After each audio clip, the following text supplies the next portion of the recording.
truly understands that this work has evolved.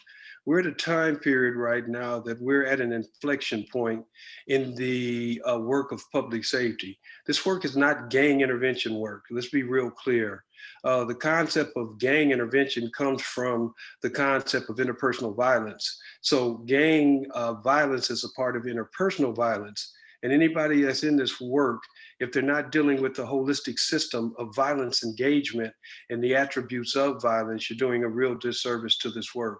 If you're going to be effective in problem solving in this work, you've got to attack the trauma, the triggers, and the actual root causes of what causes that violence, what ends up getting a person to an end point of being a gang member, or of being somebody who will self assassinate, or somebody that will hurt others. And I think we can see from a national perspective, this use of violence has become socially acceptable across the norm. So you better be able to deal with the whole cross section of the violence that's traumatizing most of these communities that we live in. We're part of the 16 city initiative. We're actually the public safety, excuse me, we're actually the the specialists who are training all these cities in this infrastructure. One of the things that the White House wanted to do was to make sure, as this CVI money, and that's really the new term that's being utilized, community violence interdiction, not intervention, interdiction, because the stoppage of the violence as opposed to the intervention of the violence is the new focus. What they wanted to do was create a pilot program of 16 cities, some of the most violent cities, but also some of the cities that, if they were infused with resources, would be able, from an infrastructural point, be able to turn the narrative and create some positive solutions in that arena. They tasked us to create the modality of commonality in terms of what this protocol for this work would look like. We've already trained a multitude of cities throughout the nation, so this was just an added process to this. We agreed to the process because for the longest, for decades, there has been no universal protocol that established the paralleling of the work. You usually had people working in silos, working in cities, working through relationships. As the work became professionalized, we had to really establish what was the infrastructure of what the work actually dictated. What were the professional operational protocol? What did the work actually do? And how did we define the work through the template of understanding blueprints, boundaries, etc.? Let me move on. So again, I want to be real clear. This work requires multi-level collaboration. No one body or no one discipline is going to be able to effectively get to the type of solutions, especially in these marginalized communities as we deal with violence. If you're not coming in with a holistic, collaborative approach, why is that so important? Because each of these communities have fundamental needs, and most individuals as well as communities will turn to violence when those needs are not being met. And if I'm in a generational type of life cycle and I have no options, violence usually is going to be my first choice. So if I don't come in and to bring the necessary tools, bring the necessary options to alter the story that the people have bought to, especially those who have came to the decision that the use of violence is not only socially acceptable, but is a viable means for them to operate in, then I do a disservice to the work. So this slide is so important. If you're talking about your city and you're talking about building out the type of structure that you need, let's be clear. First of all, you had better have an agreed approach that, if you look at those bottom three boxes, you need the administrative or the municipal component, you need the public safety component, and you need the community to buy in to the concept of what you're getting ready to do. Time and time again, I see cities who so under-resource the individuals in this work and don't give them the support, but yet expect them to go out and save the world in their communities. You have got to make sure that not only do you want to resource the work, but that you will give the people in the work the capacity, the anchors to really do the work and do the work effectively. So the bottom tier shows you it has to be a collaboration between these three components. Then we move up from there.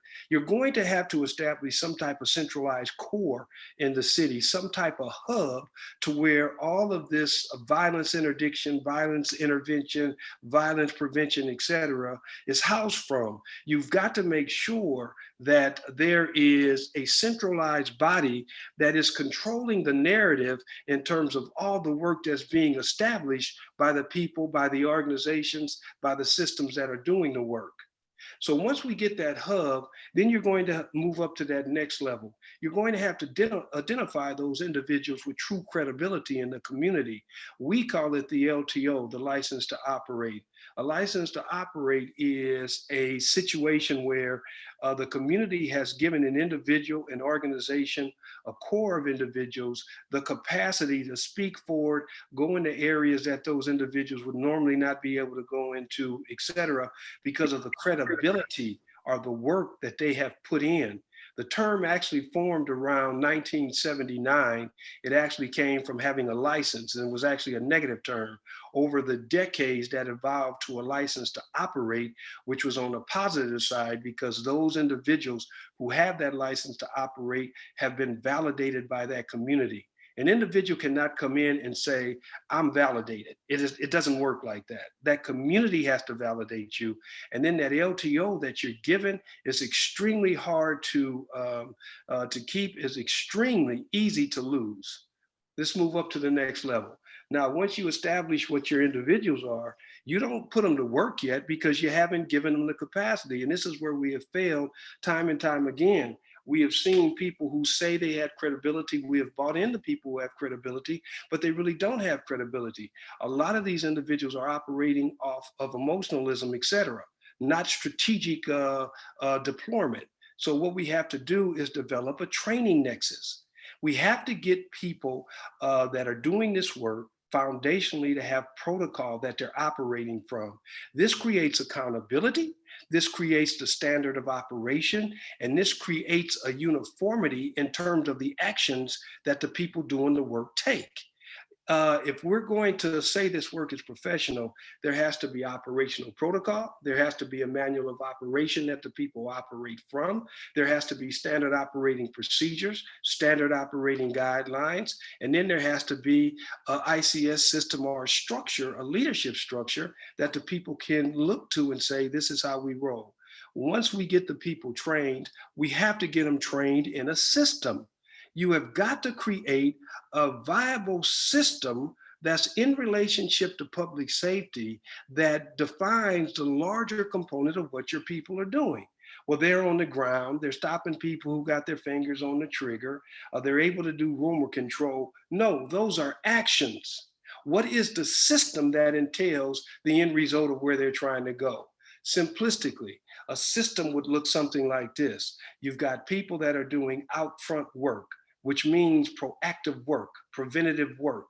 Then you got people that are in the moment.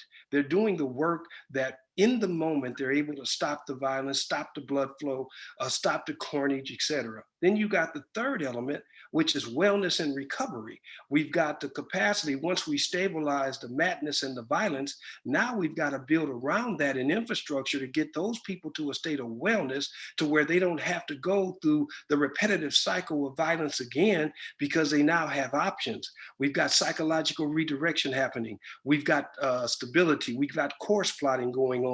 Back to the collaborative approach, which is so important.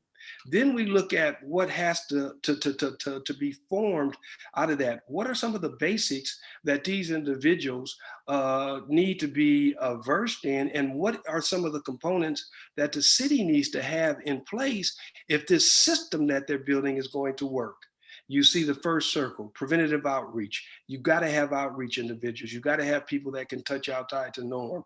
You've got to have individuals that can put their finger on the trigger and stop that bloodshed. Those are your violence interdiction specialists. You've got to have people that are understanding and know how to get people to a point of balance, wellness, and recovery. Then you've got to have your hospital-based component on board because so many of the people end up in the trauma ward. Now you have the ability, while they're anchored, to try to flood them with resources, redirectional mindset changing, impact sessions, etc. Then you got your diversion programs, which are so important. That's where your youth programs are coming into place to where you're getting ahead and teaching those youth how to deal with human service, how to deal with public service, how to deal with the navigation of their own systems. And lastly, you'll see that last box, which refers to reshaping systems. What am I talking about there? I'm talking about systemic systems that have caused so much degradation in these communities.